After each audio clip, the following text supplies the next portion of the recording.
It's a good win. There's a lot of people. It's like Woodstock, except everybody's got their clothes on. Don't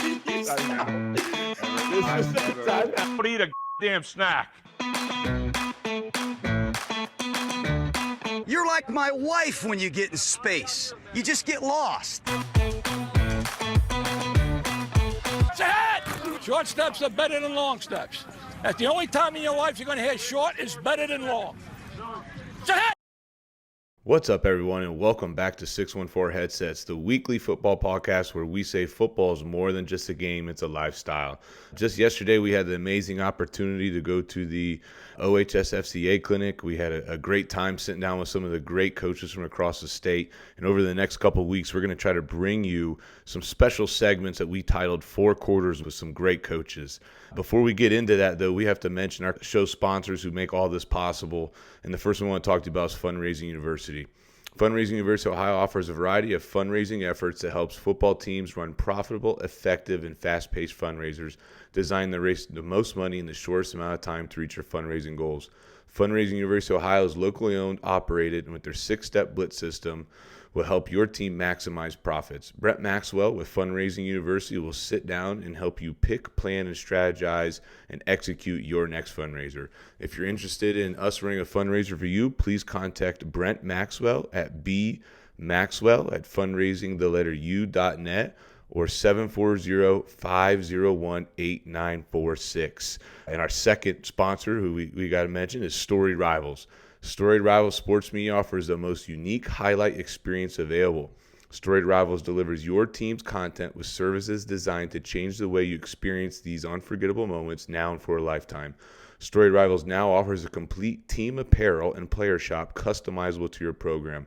Contact us by mail at info@storiedrivals.com to schedule an appointment with a member of our team. 2 great services, 2 great sponsors. As you head into this next off season, reach out to them to set your program into new heights in 2024. Without further ado, let's get into it. I hope you enjoy these next couple segments titled 4 Quarters live from the OHSFCA Clinic.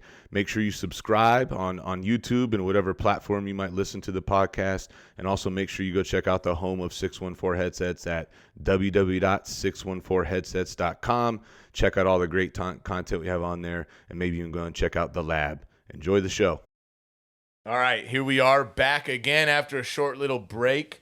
We've had a lot of great guests come on. We're live at the OHSFCA Clinic, and this one to me is really special. Joining us right now is Coach Doug Geiser, the new head football coach at Ashland University, just finished up his first season there. My position coach, I can't say enough great things about Coach, and I'll just take a moment just to, I think it's really important because sometimes you don't ever know when the last conversation you'll have with someone. Like you guys know on here, I lost my godfather last month and didn't know that was going to be the last conversation I had with them. And just thinking about that, sometimes letting people know how much you appreciate them. And I just want to take the moment to thank Coach Geiser for everything he did for me in my life as a player, but even as a man and as a coach. I take everything from this guy, and to me, he's a very special person to me. I would have gone into the darkest valleys for him as a player, and even now today, I am who I am. I pull from Coach, and I pull from Coach Valentine. I was very blessed to have 2 very good men to just show me what the example is of in this coaching game, as a father, as a man, all those things. So, Coach, I want to thank you for impacting my life. I don't think I've ever had the opportunity to tell you that in that way, and I just want to thank you for that very much. I want to thank you for joining on, and we're excited to have you on. I'm honored to be on, and I've followed your career, obviously, and I appreciate the kind words, and you're almost making me blush. So it's good. So he does that to a lot of people. But no, it's just to see where you've come from and whatnot, too. And the things you talked about, that's why I coach. It's not the big paydays or anything like that. It's getting a chance to work with young men such as yourself when I met you the first time and see you coming in thinking everything. And then by the time you graduate, realizing is you don't. But you realize who you are and who you're not. You know how to solve problems. You know how to think critically. You know how to communicate. You know how to build relationships. That's why I coach. I just happen to have football as my vessel. And I'm very honored and blessed to have the opportunity to coach a place like Ashland. It's a great place. I just want to get into it. So Coach, for everybody listening that maybe hasn't followed Ashland Eagle football last year, and this isn't going to be my first question. This is just going to be just get us going. Give us a little recap of your first year at the helm. First year at the helm, I got a chance to take over for a tremendous football coach by the name of Lee Owens. And Lee is actually going into the High School Hall of Fame this summer. And so that's the guy I had a chance to work with for 28 years. And I'm very loyal to him, indebted to the man. He allowed me to go from being a high school coach to a GA, and then many years later, associate head coach. And I think I had so many letters and titles behind my name. I think he felt sorry I was still around. So he put all these things behind my name. But so I had a chance to take over for him. And he took the Ashland program to another level. So the cupboard was not bare. We started our year last year with a meat grinder. We opened with nationally ranked IUP and nationally ranked Ferris. Now, we were nationally ranked too, so it's not like we're the little sisters of the poor. But we came up short in both games. And we're ahead of both games late in the fourth quarter and just didn't finish. And we're 0-2. And after 2 more games, we're 1-3. And it could have gone south. But we got tremendous young men at Ashland. And I challenged the leaders of the team to stick together. I said, if we don't, it could get ugly. I said, if we stick together, we got a chance. And they drank the Kool-Aid. They sold it well. They worked their tail off. They trusted the process, to quote Nick Saban, and able to finish on an 8-game winning streak. Won the first bowl game in school history and the first bowl game in conference history, and finished 9-3, and I think the second longest winning streak in the country going into next season, behind the national champs. It was a good first year, not the ultimate goal. We want to win the conference and get to the playoffs and compete for a national championship, but it's a jumping off point. What do you think this is going to be good. All right. I'm not going to do you bad, Coach. But I got a question. Coach is a grinder, dude. So, Coach, do you still live in the Akron area? I still live at Fairlawn, yes. Okay. So, Coach is such a grinder during camp. This man would sleep some days in the office floor on a little sleeping bag. Are you still doing that now as a head coach? No, but I have an apartment in Ashland. Okay. I was wondering. The upgrade. I love it. Yeah, and you're right. That's how you work your way up there. From the floor to the apartment. I like it. I had a blow-up bed. Yeah. I had a blow-up bed. Yeah. I put it in the Gridiron Club room, so yeah, the place where I could make it the darkest. And you just had to. Otherwise, I was going to pass myself on the road trying to go back and forth. For sure. So my wife, who's a saint, allowed me for those 2 weeks or 3 weeks. Okay. I just crashed at the Troop Center. So here's the thing. Coach is the most analytical, thorough man in the world. And I played for him, and then I had the opportunity to coach with him for a year as a student assistant, helping him out. And the unique opportunity of seeing that when the night meeting was over at, say, 9:30, 10, and he got a little softer as he got older, that time started tickling down a little bit. Yeah. We used to be there way late. Yeah. Coach Owens gave me a hard time. But the night was not over. In fact, Coach would then go, "What movie are we watching tonight?" And he would throw on maybe a Remember the Titans or something. And he on his whiteboard, it was plan the next practice. And we would probably be there till an average of, we'll say 1. That was a good average, I would say, of when we were there till. And just so you know, like morning meetings started at 6:30. So like it was quite an interesting indoctrination into college coaching, and I loved it. I definitely learned a lot. But what do you think, Coach? And this is going to be the last time I talk, because I want these guys to take over. What was the hardest thing for you the first year as a head coach, or what was maybe the biggest learning experience? You could go either way with that. I would say I could probably give you a couple things. Number one is Coach Geiser, the head coach, had to have a very serious heart-to-heart talk with Coach Geiser, the assistant coach, after the season. In Division II, you don't have the money or the salary pool to hire a full-time staff at every position. Well, the head coach has to coach a position. I also coach fullbacks and tight ends, so I still have my hand in coaching with that. I don't think I did a great job the first year as an assistant coaching fullbacks and tight ends.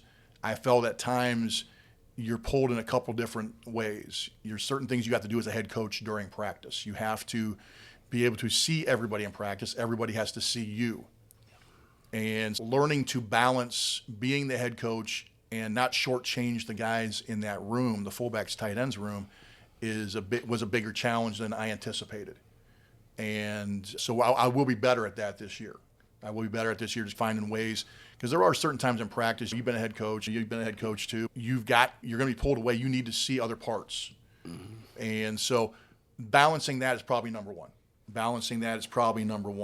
Number two is almost a humorous story here, okay? My come to Jesus moment that the buck actually stopped with me. And I was just talking to somebody down in the lobby about this a little bit ago. It came right about this time last year. Right after signing day, we're starting to plan for spring practice. We're doing self-evaluation, self-scout, yada, yada, yada, okay? And we're in a staff meeting, and one of the young assistant coaches brought up something structure-wise. And he's like, what do you think about this, coach? We're doing this.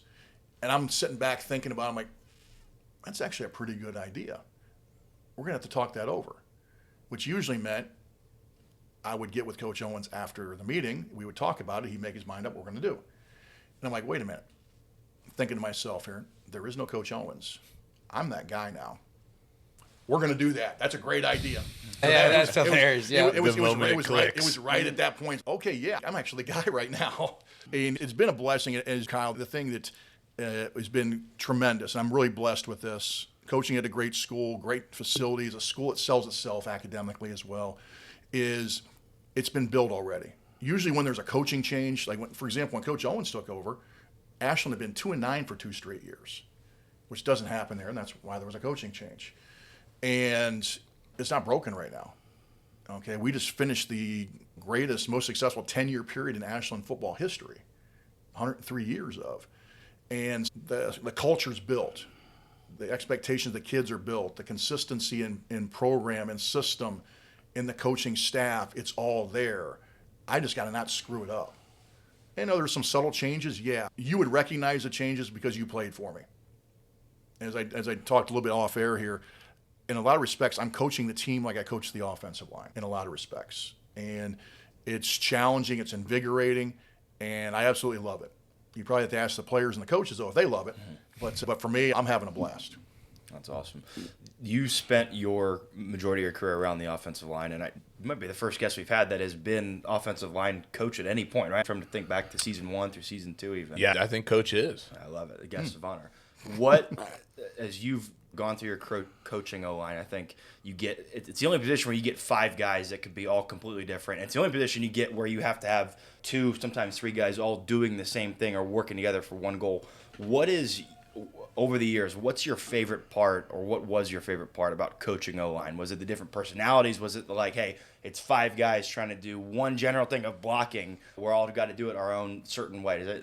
What's been your favorite part? The favorite part, that's a good question, because I enjoyed it all. I loved the camaraderie part, yeah. Mm-hmm. I love, a lot of times, especially because I coached O-line in high school too, a lot of times your position, you were the last outpost. Yeah. If somebody couldn't play it anywhere else, he's going to become an offensive lineman. That's a fact. A lot of times you have the last choice, okay? But still trying to find a way. They don't ask you how. They don't ask who. They ask, okay, did you get your job done? Yeah. So finding a way to reach those kids is having them, sometimes seeing them have success for the first time as an athletic endeavor. That was the fun part. Yeah. And seeing that camaraderie, seeing the relationships built. I still get a kick out of that at Ashland now. As coach would know, you come back for games. Whenever any of my former players would come back, I wanted them on the field after the game. We would take pictures. What I wanted those guys to experience was this. Those former players and the players on the roster now were the same guys. Names were different, faces were different, but they were the same guys. And for being there as the O-line coach for 19 years, I wanted them to feel that brotherhood of Coach Geiser getting after them at this point, the expectations and the standard of excellence that was set, and the sacrifices they made for me at that point. So that part of it was tremendous. I consider this, they're all my sons. Mm-hmm. And the hardest thing for me sometimes through the years was, okay, who is the best this player? Who was the best center you ever coached? Who was the best guard, whatever? I'm like, how do you pick among your sons? I won't do that. Yeah. I refuse to do that, because I am just as proud of the All-Americans. I'm just as proud of a guy who started for every 3 years as them for a guy that might have come in that I wouldn't even allow to do my drills because he get himself or somebody else hurt. And to see them progress where they might be playing a little bit at the end of their career. I am just so proud of any of those guys because of what they accomplished in fulfilling their potential. So for me, it's coaching football, yeah, but the investment you make as a coach and seeing the light bulb go on and seeing those people come back and the successes that they're encountering. I'm so proud of Kyle and what he's done in his coaching career, where The last couple of years, no offense, Coach, the best team in Central Ohio the last couple of years has been Gahanna. That's real. The teams I've seen in person. There ain't no offense taken. That's just a given fact right there, baby. We've been fortunate to have some good players along the way. That's definitely also, helped. Absolutely. But also, you could tell this from one, because I've watched you guys. You've seen me at games. I've watched you guys play the game the right way. You're physical. It's blocking, it's tackling, and you have to have that. And by the way, the other thing is I watch your guys' interaction with your players and the love of the players they have for you and the respect and love you have for them back. And that synergy, that's why you coach. I think I'm really blessed at the fact that I'm at an opportunity in life where I get to work for a man that just lets me run and believes in me and what I'm about and what I do. And I get to coach with one of my best friends in Bruce, and I get to coach with my other best friend in Murad. And I think anytime you can get both your coordinators. And then your son and Donnie. And my son. Your son and Donnie. But I think anytime that you can develop a really good relationship to the fact that it feels like you're coaching with family, you're going to be onto something pretty special. And that leads into my next question that I was just about to ask is, as a first-year head coach and going in, you got to get your staff together and you got to get your own marking. And working with a staff is critical. And that's where our piece, too, is having some continuity and rollover for our staff, making sure those guys stay, right? We've had the same staff for 2 years now, and then we've had success on that because the kids know our system. They know what we want. They know our expectation. For you, what was key to you when you were going into the hiring process? What was the number one thing that you looked for in a guy when you were going in that hiring process? For me, it was easy. Believe it or not. I had coached with a lot of the gentlemen that held over on the staff. Yeah. We rolled over one guy who got a great opportunity at Youngstown State, and I had to take it. Yeah. And in my mind, I was looking at it like this. I gave everybody who was on the staff with me when I was an assistant basically the right of first refusal. Yeah. If they wanted to be a part of the program with me as a head coach going forward, by all means, the door was open. I would love to have them. Now, some of the roles might have changed subtly here and there, but I thought they earned that right. And I was fortunate enough that most of the staff took that opportunity and ran with it. And I thought that was key more than anything else. And then probably my biggest hire was trying to find the offensive line coach. Coach Corder does an amazing job, too. And I was very fortunate. Yeah. I was very fortunate because obviously my heart is there. I wasn't going to just give it to anybody. Mm-hmm. I had to trust them because that's still a key portion of the team, no matter what level you're at. And like I said, I was fortunate enough to hire a guy who'd never been to Ashland. But Kyle, you would understand what this means. He's an Ashland guy. Yeah, we talked as you were hiring him. I think, in fact, you told me don't say anything because it wasn't even official yet. It was last year at this clinic. Yeah, we talked on the phone for a while. We talked on the phone about a couple of different topics, and that was one of the things you said. And you're like, "Can't say anything. Don't say anything." I'm not going to say anything. And that was you used those exact words. Being a coach and hiring and trying to find all the nuggets from everybody. What are you looking for hiring? What are you? And I feel like a common theme is always everyone says, your offensive line coach has to be the best, if not one of the best on your staff and strongest coaches, personality-wise, coaching-wise. And that's what I feel like I hear you saying as well, is that you just had to hire a strong offensive line coach. And we have a great offensive line coach. Coach Cunningham does an amazing job, and he's a huge anchor for us and runs all the camps and side things and does everything I could even imagine asking at Northland. And then to hear you say the same kind of similar thing is great. Like, offensive line is huge and it's so critical. And you know what? I learned something I was a high school coach for 5 years. One of the first clinics I went to was actually the old Hall of Fame clinic down at the Park Hotel in Canton in conjunction with the North-South game, okay? I had the opportunity at this clinic. I also heard the old offensive line coach from Michigan, Bo's offensive line coach, Jerry. I can't remember Jerry's last name right now. But at that clinic also I heard Reno Sakach. And Reno talked about building a staff. Yeah. I still remember to this day. It made an impression on me, and I think it's huge. There's 2 positions, he said, that are critical on your staff. You need guys that are good. If they played the position, even better because of the understanding and credibility they have. But your offensive line coach, your secondary coach, those are your key hires. Yes. Because if you make a mistake at either one of those spots, instant. Yeah. You know, you're either letting the ball being thrown over your head as a DB coach or an offensive lineman, you're getting somebody hurt. Yeah. and you're getting embarrassed. So especially alignment on the DB side, they got to line up correctly, pre-snap, post-snap. I agree 100%. That couldn't be said better. Absolutely. And as you're looking at you from being a head coach too, is the other things you look at. For me, at the college level, number one, it goes down a lot of times. Can they recruit? Yeah. I can teach you what you need to know football-wise. Can you recruit? Right. But what does recruiting come down to? Building relationships, communication. Can you teach? And I was fortunate enough with the hire of Jim. Okay, he's great at building relationships. I had recruited against him. I knew how he recruited. Mm-hmm. I knew he could do that, and his a great name here in Central Ohio. Can he teach?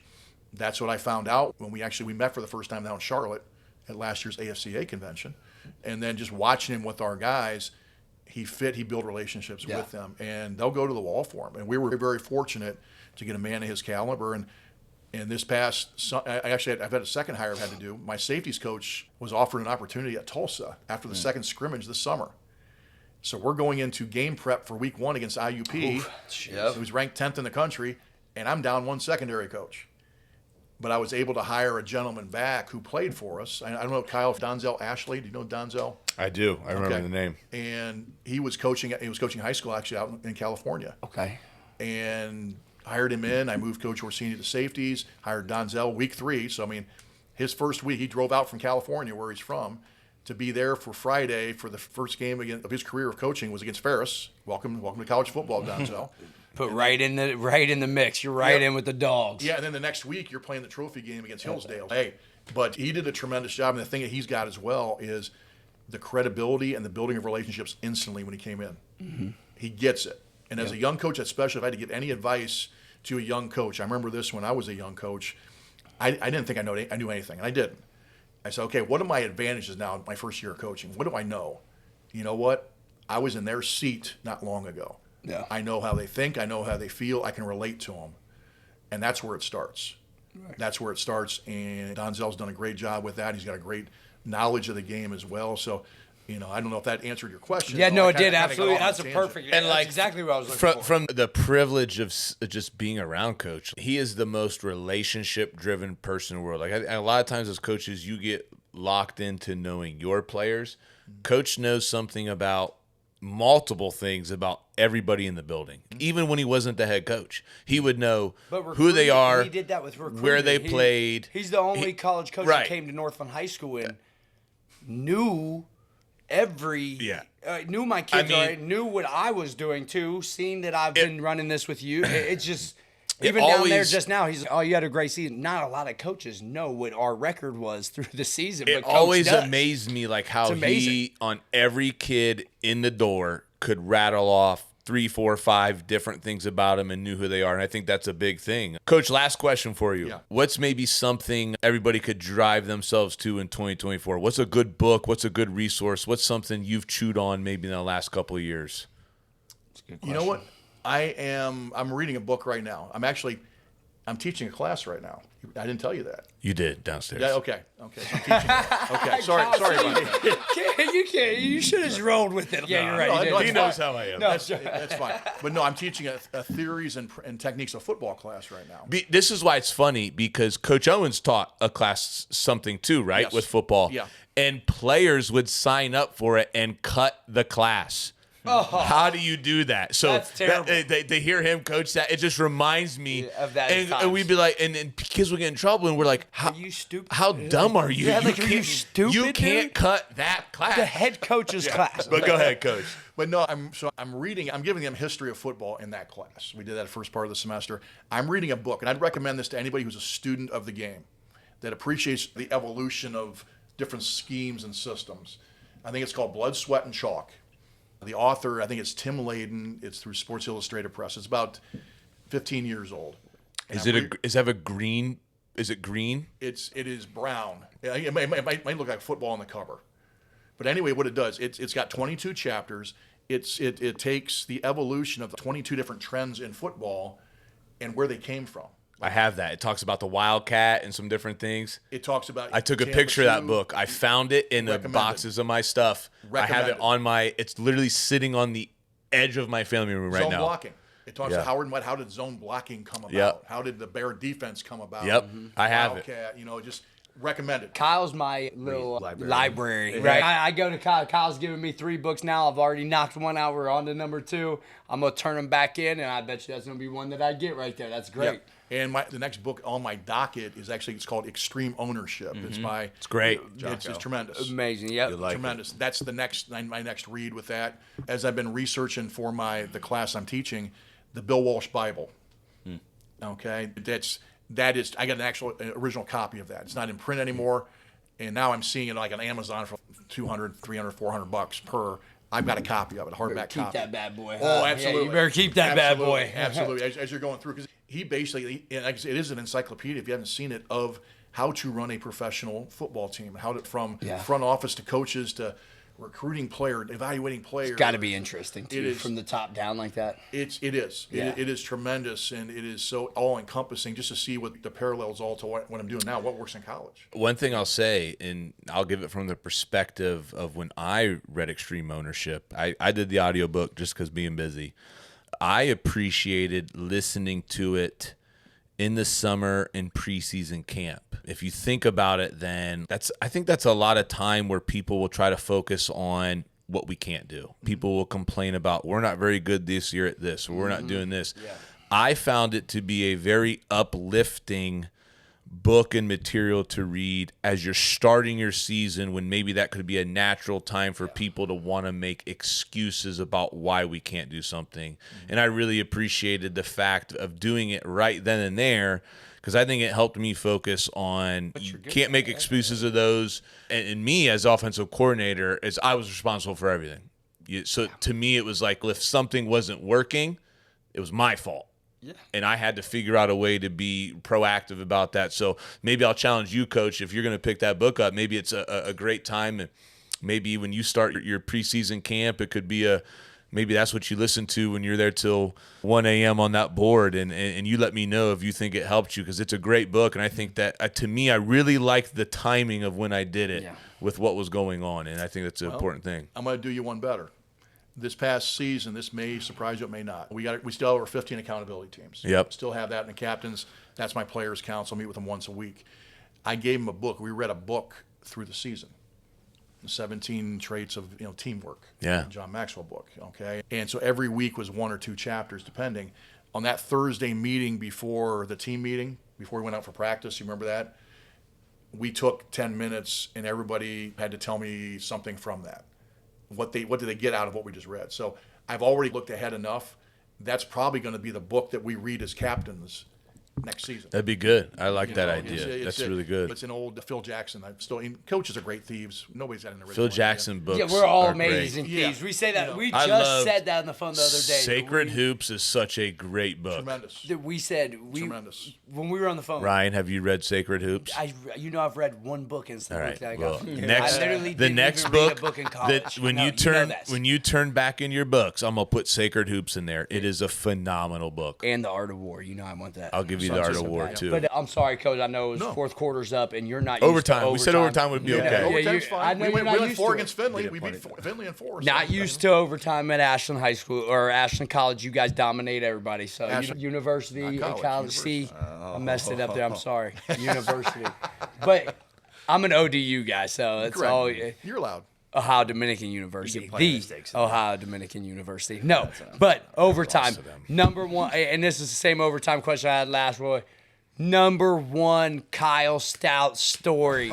Give it to us. The funniest number one Kyle Stout story that you can tell. That you're allowed to say. Coach, you can make it whatever. You don't have to hold back. You can make it whatever. The viewers will love it. I would love nothing more than you to embarrass him so bad, like he was running around campus in just his underwear or something, lost his clothes or something funny, something hilarious. It's about not him. that, but it is hilarious, at least in my mind. Okay, Kyle was best friend. One of his best friends was our center, Matt Canez.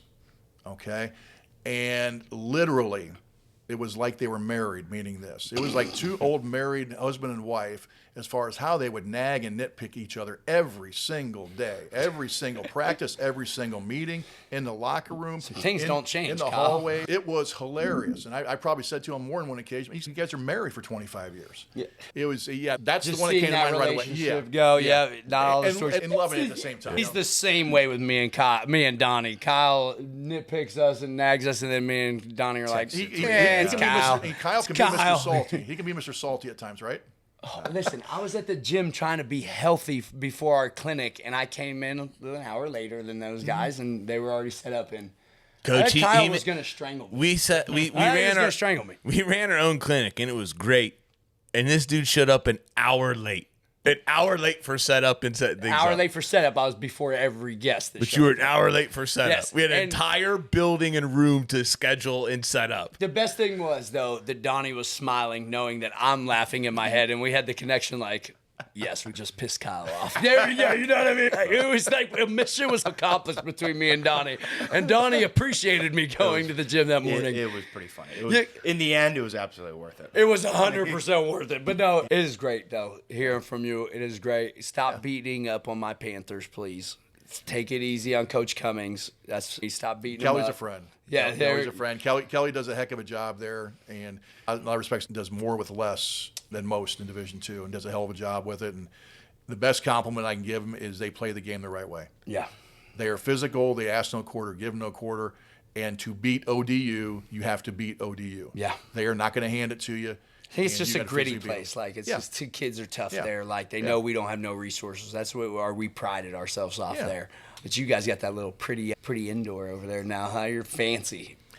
Hey, you know what? I was there when I got there. We didn't have Jack Miller Stadium, where the Troop Center building, where office is. That was a gravel parking lot when I got there. The stadium where it is right now was an intramural soccer field. That's just got to be so cool, though, seeing the evolution of that. When we used to practice in camp, the offense would start where our facility was, which is just a grass field next to the baseball field. Yeah. And the defense would practice at the high school stadium, community stadium, because it was shared. And the greatest blessing of all was we had to travel to the community stadium, but it was the 15-minute break we got. It was like, it was, yes. After the hour of individual. It was like everybody just has, we're like, And just, there ain't just much get the break. traffic on the way there, probably, so you can't get any elongated times. We milked it. But there's nothing like seeing a pickup truck full of 20 offensive linemen in full pads just pile into That stuff. boy's doing a wheelie down the street. You ain't never seen a pickup do a wheelie. Do you remember Jason Hale? Yeah. He was on our show. Yes. Big as hell. That's all I remember. Big as hell. I'm pretty sure there was a year there was a practice we were traveling up and Jason fell out of the truck and stuff like the I feel stories. terrible for that pavement. I feel terrible Jason, for that I'm still pavement. mad at you didn't text me back or come to the clinic if you listen to this. But Coach, IUP Thank week you. 1 again still? IUP week 1 and Ferris week 2, and then the meat grinder first 5 is now the meat grinder first 6. Yeah. Week 3 is Hillsdale for the Traveling Trophy up there, and then we got in rapid succession Tiffin, ODU, Findlay. I say this: the Ashland football is in no better hands, and I want to thank you for coming on and thank you for everything. And I'll be coming down this spring, and good luck in year 2. I'm excited to keep watching the journey. I appreciate being on your show, and if you ever need anything, just give me a shout. All right.